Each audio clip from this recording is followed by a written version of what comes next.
ng subway. So dito yon.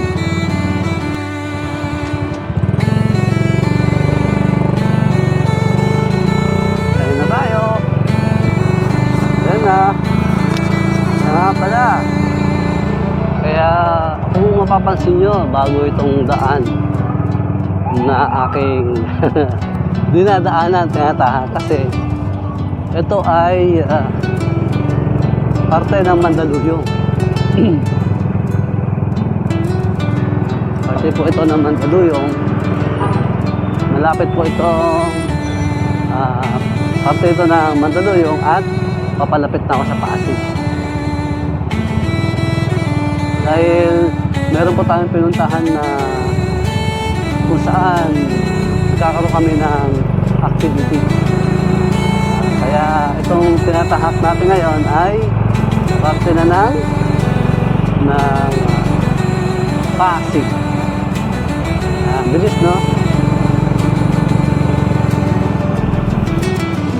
Yan, pinakabutan natin. Salamat. Pasig. Ito po ay tinawag na Kapitolyo.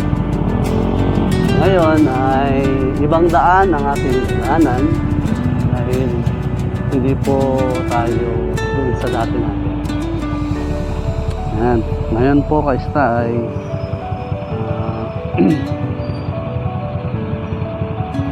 June na po ngayon.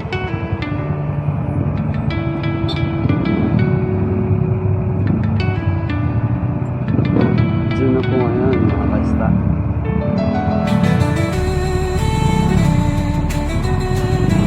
June 2. June. Kahapon daw nakapag-vlog dahil June 1. Pag-uwi ko ay umulan. Tapos umulan. Hindi na kaya hindi na nailagay yung cellphone dito sa ating harapan. Kaya itong mga darating na mga buwan, tagulan,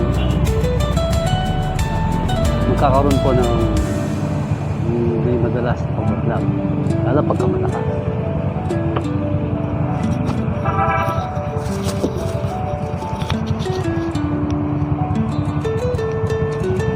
Hapon na po ngayon, uwian na. Pero dati, dito rin kami nagtatrabaho ng misis ko. Sinusundo ko siya. Dumadaan pala ako dito kasi sinusundo ko siya. Diyan sa may Ortigas. Ito, mga alas 6 na nandun na ako sa Ortigas. Yan. Nung nagtatrabaho kasi misis.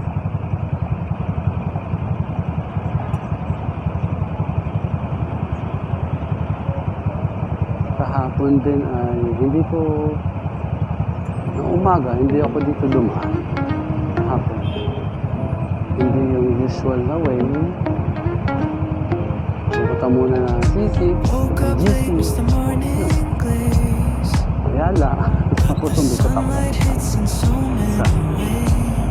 Dahil yung papasok. Pero ang pauwi, dito rin ako.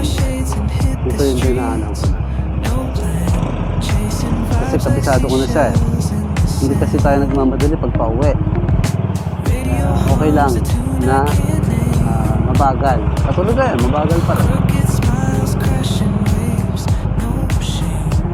Palabas na tayo sa Kapitolyo. Ito yung parte kung saan magkakaroon ng isang estasyon ng subway. So dito yon. Dito nyo makikita sa banda. Ito ay Kapitolyo. Sinara yung Meralco Avenue para doon kasi magkaroon ng subway. Ayan.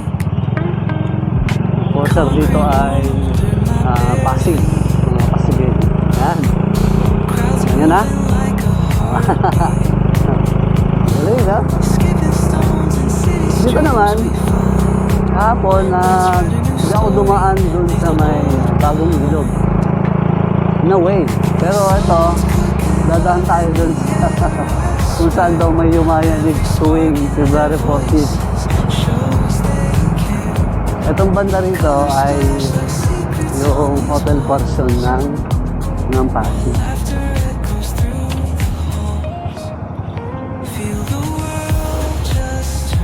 Ito daw maraming mga ano na, gano'n. Para sa mga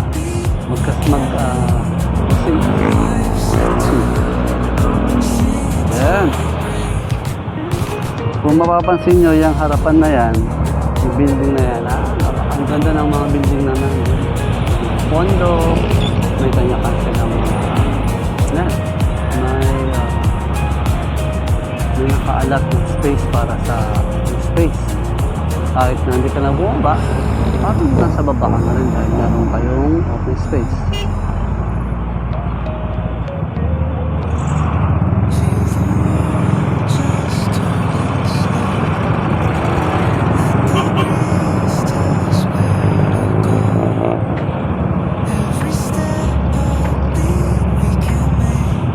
Meron kayong veranda, gano'n. O kaya naman balcony. Maganda. Hindi na kailangan bumaba yung mga tao sa ground floor upang sa ganun sila ng open space. Kung meron naman palang magagawa ang developer, maging masaya yung kanilang tenant, gawin yun. Ginawa nga nila. Yan, tayo makakalusot yan.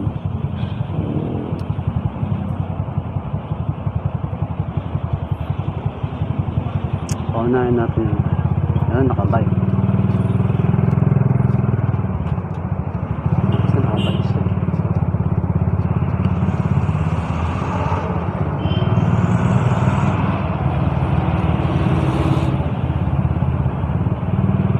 Yan, dito tayo. Yun, dito. Ito yung madalas na palusong. Ito yung palusong. Malalim na palusong. Malalim pala. Pabulog sa pababa. Oh.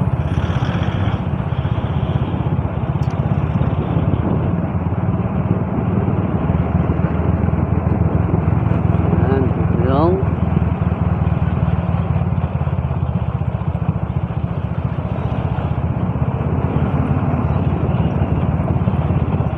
dinaanan ko na ito kahapon. Okay. Ang ganda. Yung mga usual na dinadaanan ko same pa rin naman.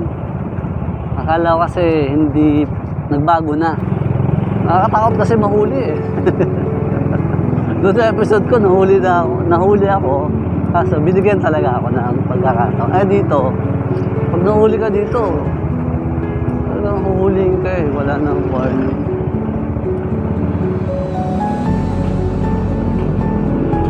Baka walang warning. Pero sana magkaroon ng warning. Pero in fairness po mga ka-staff, meron din time na nagkamali ako ng liko.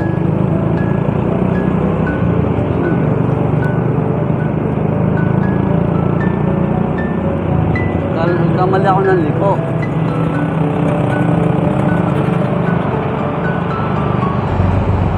Nasa gitna ako tapos meron akong kotse dito sa may kaliwa. Yung kotse diretso. Sa pagkakaalam ko, kapag ka nandun ka sa may kaliwa, ay liliko ka sa kaliwa. Hindi siya lumiko. Hindi siya lumiko. Dumiretso ako doon, nauna ako. Buti hindi niya ako binangga kasi nasa harapan na niya ako. Pero pinara ako ng enforce. Bakit daw ako lumiko?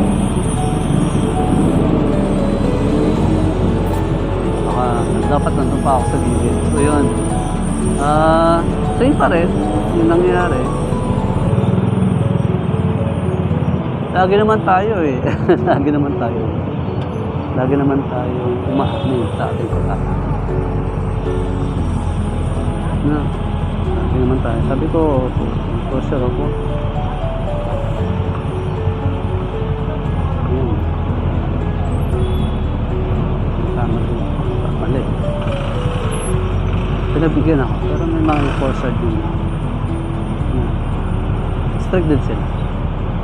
Pero, kahit pa paano, ginagawa lang talaga nila. Hindi lang tungkulin.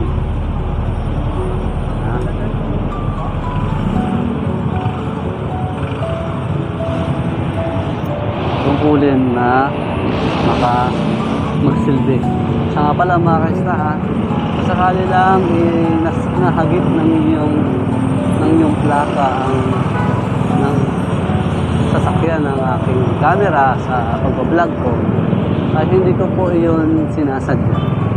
Hindi ko po yun sinasadyang ihayag na ipakita ang inyong sinasadyang ipakita ang inyong mga plaka.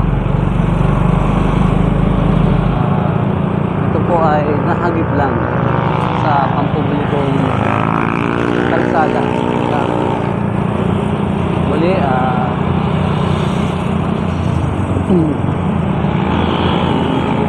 sinasabi ko lang po sa aking pagbablog na hindi ko po sinasadyang mahagip ang iyong mga plaka sa akin.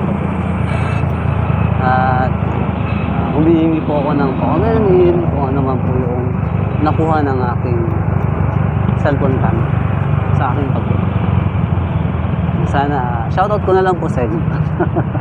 Hindi ko naman po sasabihin yung kanyang plug. Fake naman po. Pero shoutout ko na lang. Ingat po kayo. Kayo pong bahala dyan. Dati hindi tayo pwedeng dumiretso dito. Pero parang nakarahapon, parang pinayagan na lang dumiretso. So tingnan ko nga kung pwedeng dumiretso. Kung itong harapan natin ay didiretso tayo. Ayan. Yan. Maraming salamat. So dumiretso tayo, imbis na mag-U-turn tayo dun sa kanan, na mas malayo yung ating lalakbay. Ito, parang ganito to. Lalabas tayo dyan.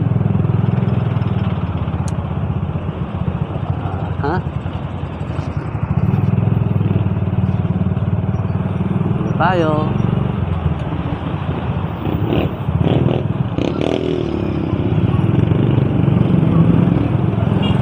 Yun.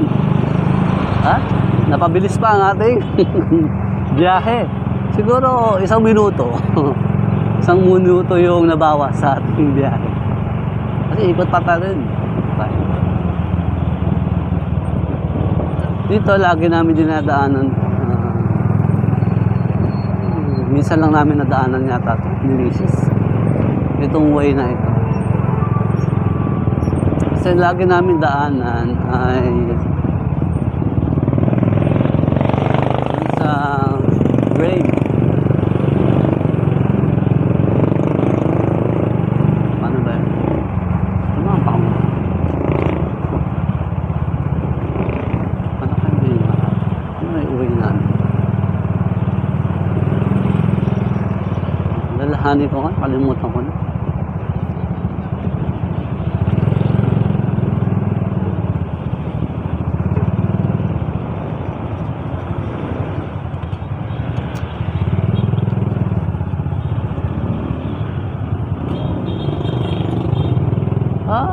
Dito dapat tayo sa kanan.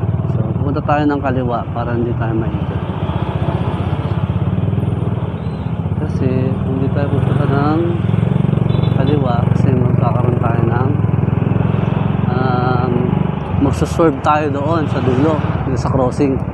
Pag merong enforcer na stricto, pagka inaayos mo lang yung motor mo, huli. Doon po ako nahuli. Inayos ko lang yung motor ko.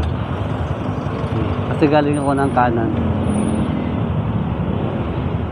Yan. Dito rin, meron din daanan dito sa may kanan. Kaso nga lang, yun nga.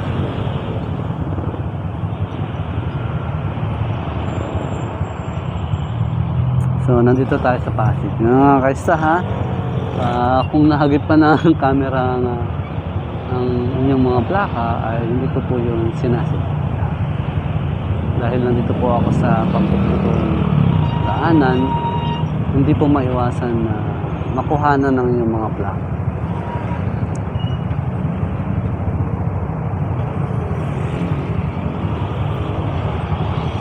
Ito yung Pasig Police Station dito sa may ito yung yan ay nakalagay po ay Pasig City DRRM.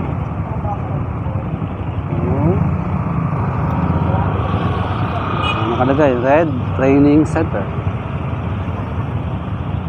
Yan siguro yung kanilang headquarters para sa mga dito naman sa kabila, Pasig City Police Headquarters.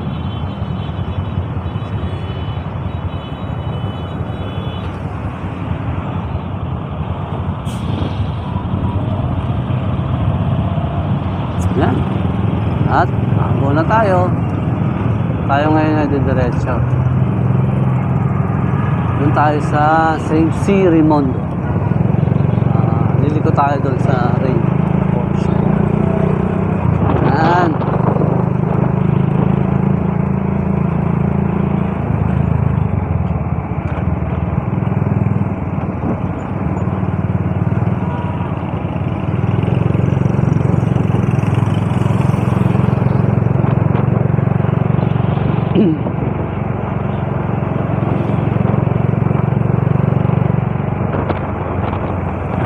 Nanirahan kami dito sa Pasig noong nagsisimula pa lang kami ni Mrs. Nung wala pa kami anak. Ayan. Doon kami sa My Life Homes. Doon kami nakakuha ng boarding house.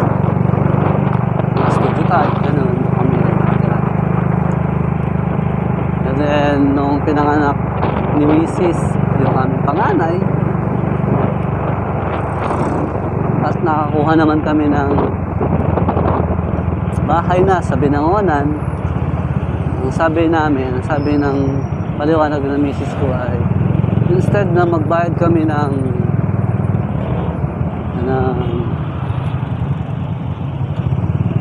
upa o renta sa bahay, eh ihulog na lang namin yun sa aming bahay sa pagtutulog. Sa ganun, magiging amin na. Walang sayang. Yun lang ginawa namin hanggang sa kami ng bahay. Na ngayon ay aming tinitira. 2012 pa po. 5 taon kami sa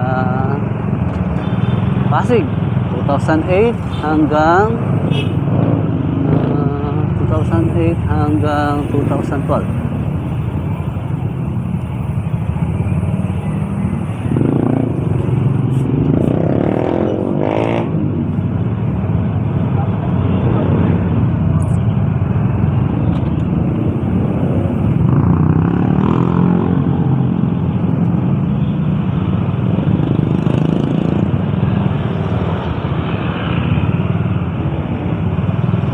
Malipit tong daanan ito papunta at papasok. Ito kabisado ko naman. Kabisado ko dito, pati yung pati yung drainage kung saan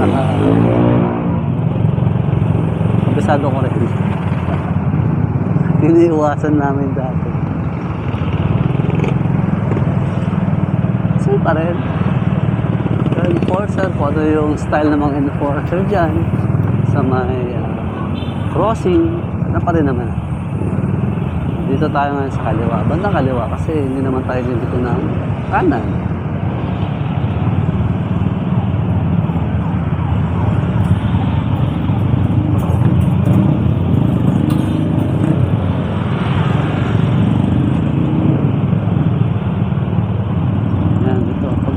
Tayo yung diretso. Dito tayo sa may kaliwa.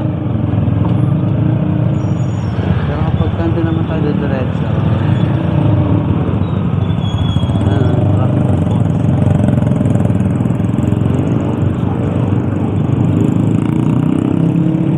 Marami na akong sinubukan ng mga marami na akong sinubukan ng mga ruta. At yung ruta sa C6 ang pinakamahaba, pero sa tingin ko naman ay hindi ako mahirap.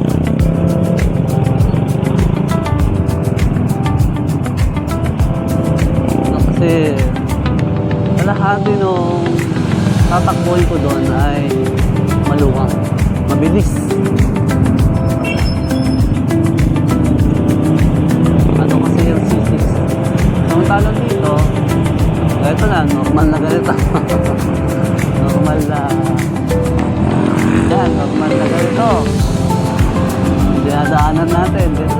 Ganyan lang, gano'n. Ganito lang ang takbo natin.